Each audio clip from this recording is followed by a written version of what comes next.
until Shiloh comes. Has the Messiah of Israel come, or is he yet to be revealed?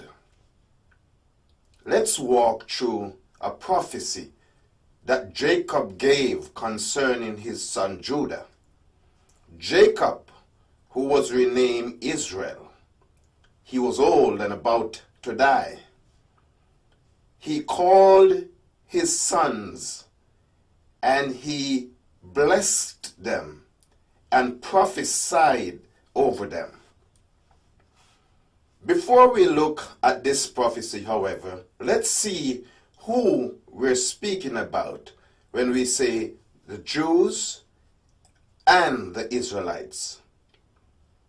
When we speak about the Israelites, we're speaking about the 12 sons of Jacob, whom God had renamed as Israel. The Israelites, therefore, are the 12 sons of Jacob and their descendants. When we speak about the Jews, we're speaking about the descendants of Judah, who was the fourth son of Jacob. A single Jewish person we'll call Yehudi. And in reference to all the Jewish people, they're called Yehudims. The term Jew is derived from the name of Jacob, fourth son, as previously mentioned. Now, not all Israelites are Jews, but all Jews are Israelites. So, Jacob called his sons and said, in Genesis 49, verse 1 and 2, "Gather yourself together, that I may tell you that which shall befall you in the last days. Gather yourself together, and hear, ye sons of Jacob, and hearken unto Israel your father." It is important for the Jewish people to hear what Jacob, their ancestral father, had to say. In Genesis 49 and verse 10 we read, as Jacob continued and his prophecy concerning his son Judah. Judah is a lion's whelp. From the prey, my son, thou art gone up. He stooped down, he crouched as a lion, and as an old lion, who shall rouse him up? The scepter shall not depart from Judah, nor a lawgiver from between his feet, until Shiloh come. Unto him shall the gathering of the people be. Let's look at that word, scepter. The Hebrew word is shavet. It means a stick. It can be a stick used for punishing, writing, fighting, ruling, or walking. Or figuratively, it can be used to represent a clan.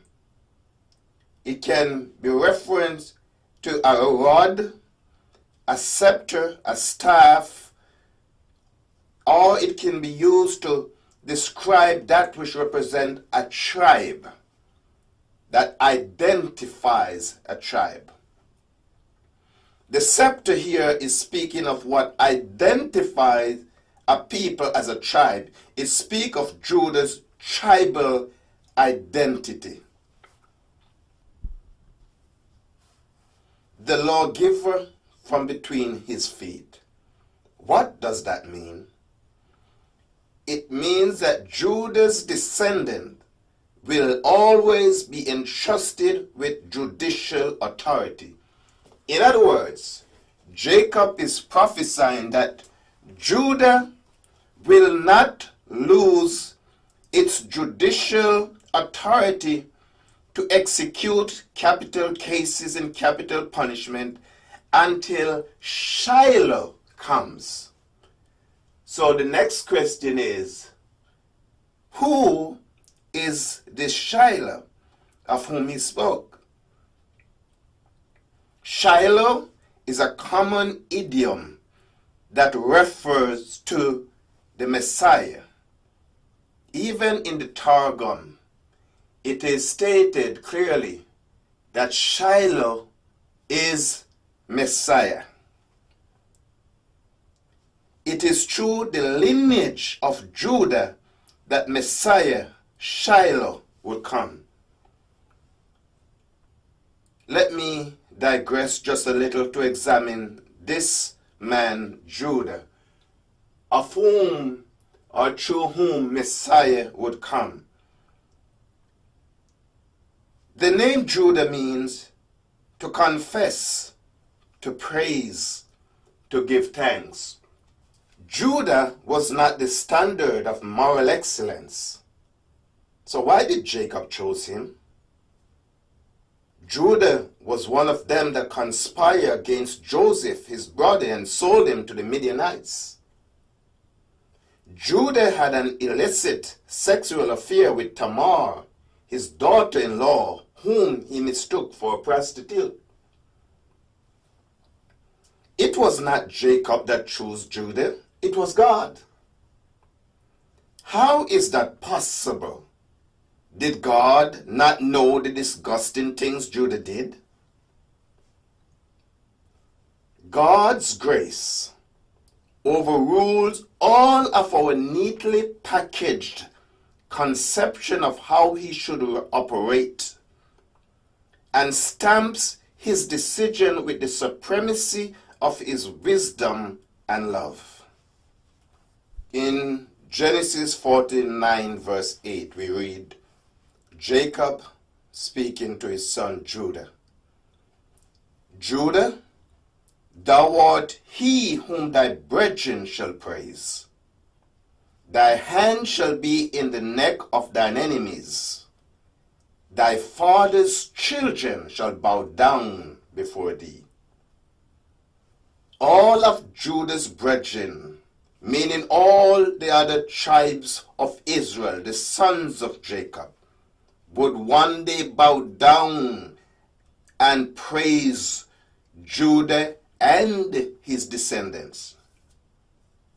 Well, this prophecy was fulfilled in the year 869 BCE, when all the 12 tribes submitted to the reign of King David, who is of the tribe of Judah. If God said it, it is so. Initially, David was king over the tribes of Judah only and ruled from Hebron. But after 7 years, the other Israelite tribes chose him to be their king as well. In 2 Samuel 5, 1-3, we read this account. Then came all the tribes of Israel to David to Hebron, and spoke, saying, Behold, we are your bones and your flesh. In times past, when Saul was king over us, it was you that did lead us out and bring us in, Israel. And the Lord said to you, You shall feed my people Israel, and you shall be prince over Israel.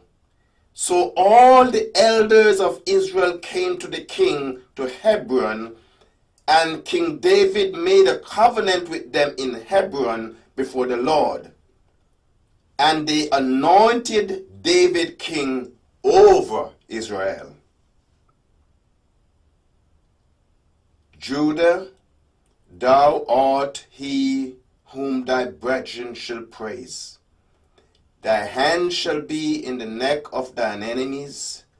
Thy father's children shall bow down before thee. Let's keep walking through the prophecy. If the Torah is to be true, then the tribe of Judah cannot lose its national identity until Shiloh, who is Messiah, comes. This is what God said through Jacob, his servant. If the Torah is to be true, then the tribes of Judah cannot lose its judicial authority until Shiloh, who is Messiah, comes. Question number 1. Can anyone today say for certain that they can readily identify those who are of the tribe of Judah? The answer is no. Since the answer is no, then Messiah had to already come, or the Torah is in error. God forbid that anyone should be so presumptuous to say that the Torah is in error. But if it is not in error, where is Messiah? Question number 2. Is Judah still meting out capital punishment in compliance with its God-given judicial authority? If the answer is no, then the question is the Torah in error, or is it that man is in error? The following is taken from Chuck Missler's book, The Creator Beyond Time and Space. With the ascension of Coponius, the Sanhedrin lost the ability to adjudicate capital cases. This was the normal policy towards all the nations under the yoke of the Romans. The province of Judea had, however, been spared from this policy up to this point.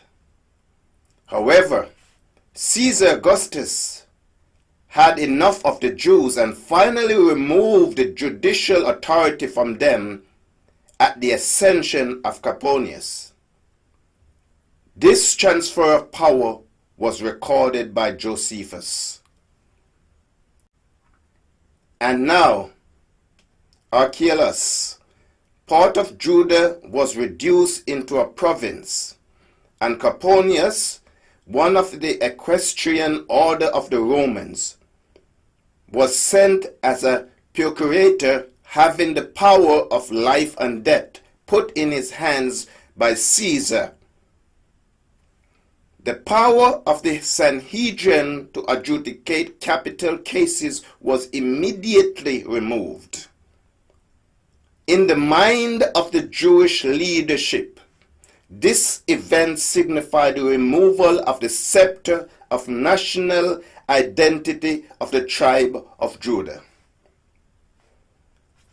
If you think that this is a Christian contrivance, think again. Here are several ancient rabbinical references that indicate that the rabbis believed that Genesis 49:10 was referencing the Messiah. In the Targum Onkelos, it states, "The transmission of dominion shall not cease from the house of Judah, nor the scribes from his children's children forever until Messiah comes." In the Targum Pseudo Jonathan, it states, "King and rulers shall not cease from the house of Judah until King Messiah come."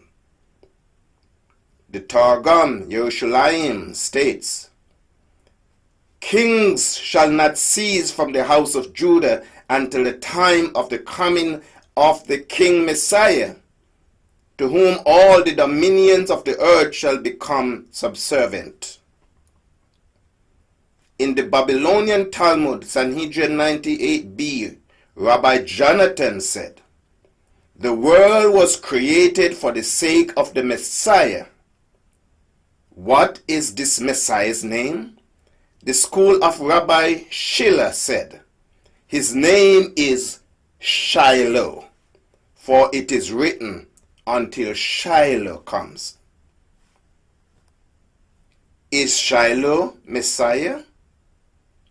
From the Targum, the Talmud, and earlier rabbinical teaching, they do believe it was speaking of Messiah. Shiloh is Messiah. The following is taken from the Encyclopedia Judaica on capital punishment. In the Bible, many of the crimes for which any biblical punishment is prescribed carried the death penalty. The three methods of executing criminals found in the Bible are stoning, burning, and hanging. Stoning. Stoning was the instinctive, violent expression of popular wrath. Exodus 17:4, Exodus 8:22, Numbers 14:10, 1 Samuel 30 verse 6, 1 Kings 12:18, and so on and so on. It was and remained characterized by the active participation of the whole populace. Leviticus 24:16, Numbers 15:35, Deuteronomy 17:7, etc. All the people had to pelt the guilty one with stone until he died. Stoning were presumably the standard for judicial execution in biblical times. Leviticus 24:23, Numbers 15:36, 1 Kings 21:13, 2 Chronicles 24:21, and so on.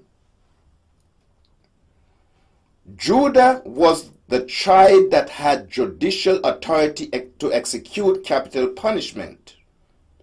Since the means by which Messiah would be killed is different from that which the Jewish people would have been accustomed to, it would suggest that some other authority would be in charge and not the Jews. If the Jews lost their right to try capital cases, then Messiah had to already come for the Torah to be true. We are waiting for the Messiah, Yeshua, to fulfill all that most unbelieving Jews in Messiah expect him to fulfill. But we are waiting for his second coming, not his first. Shiloh has come. Two proofs are given by the Torah. Said Judah cannot lose its tribal identity. Judah cannot lose their judicial authority until Shiloh comes. Since they have lost both, for Torah to be true, Messiah must have already come. It is not two Messiah that is to come. It is one Messiah who would fulfill two sets of prophecies. He came first as a sacrifice lamb to suffer and die for the sins of the world, Isaiah 53. He will then come a second time as the conquering lion of the tribe of Judah. We wait for your Yeshua Yahweh. This time, not his first coming, but when he comes as a lion of the tribe of Judah. Every eye shall behold him, and every knee will bow before him. This is what God the Father has prescribed for the Son. Yeshua is the unique Son of God. Proverbs 30 verse 4. Who had ascended up into heaven, or descended? Who had gathered the wind in his fist? Who had bound the water in a garment? Who had established all the ends of the earth? What is his name? And what is his son's name, if thou canst tell?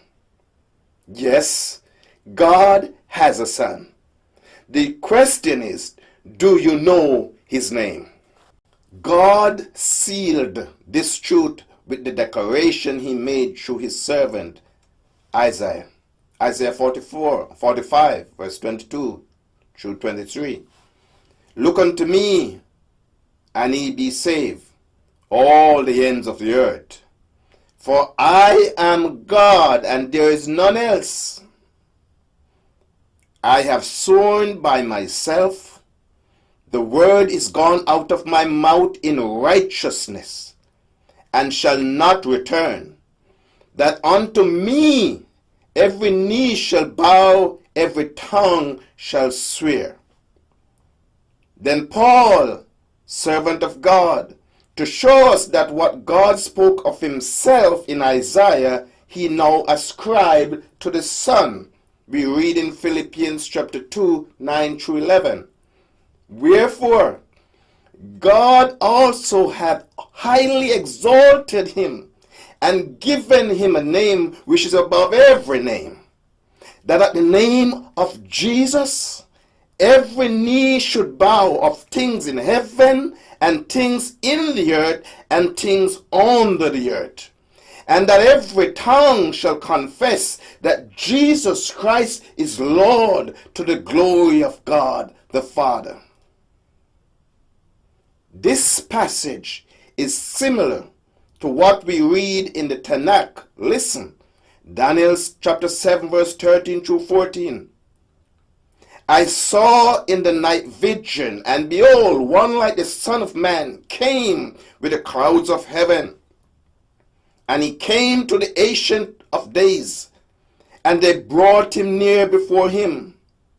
And there was given him dominion and glory and a kingdom, that all people and nation and language should serve him.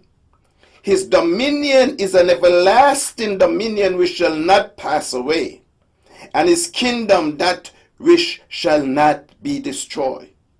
Here we have the Son of Man, distinct from the Ancient of Days, but is worshipped in the presence of the Ancient of Days.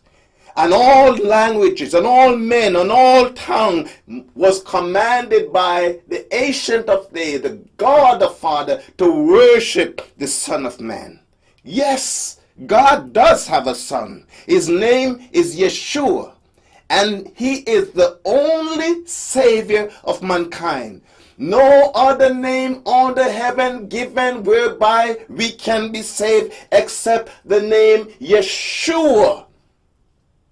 Yeshua, which means salvation. God is my salvation. Genesis 49, 18. We waited for your Yeshua, Yahweh. Yeshua Teka, Keviti, Adonai.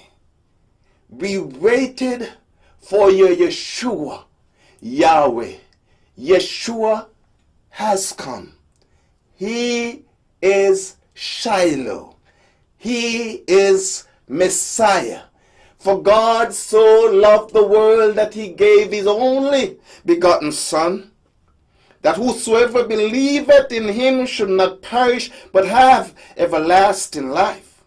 For God sent not his Son into the world to condemn the world, but that the world through him might be saved. He that believeth on him shall not be condemned, but he that believeth not is condemned already, because he hath not believed in the name of the only begotten Son of God. Yeshua has come. Shiloh has come. The Messiah has come. Salvation has come. Jacob has spoken, and more importantly, God has spoken. Shiloh is Yeshua. He is Messiah.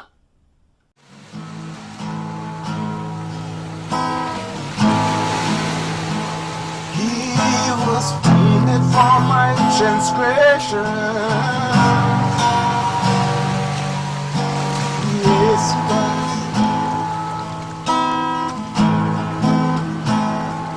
He was wounded for my transgression. Yes, he was.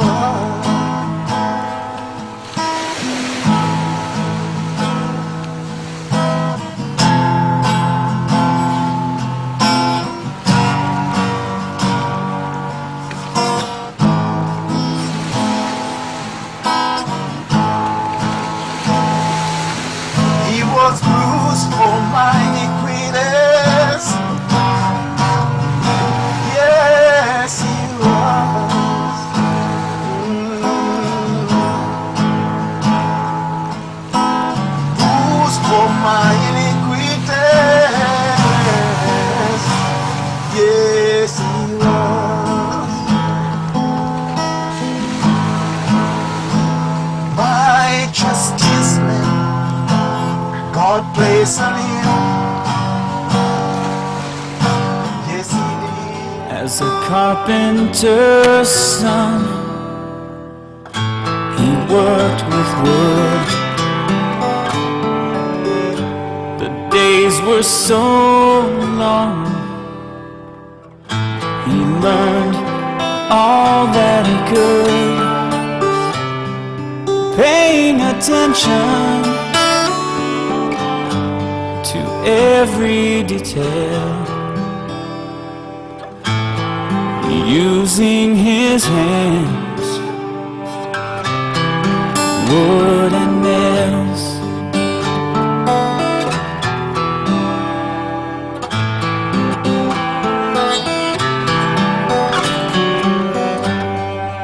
He was a man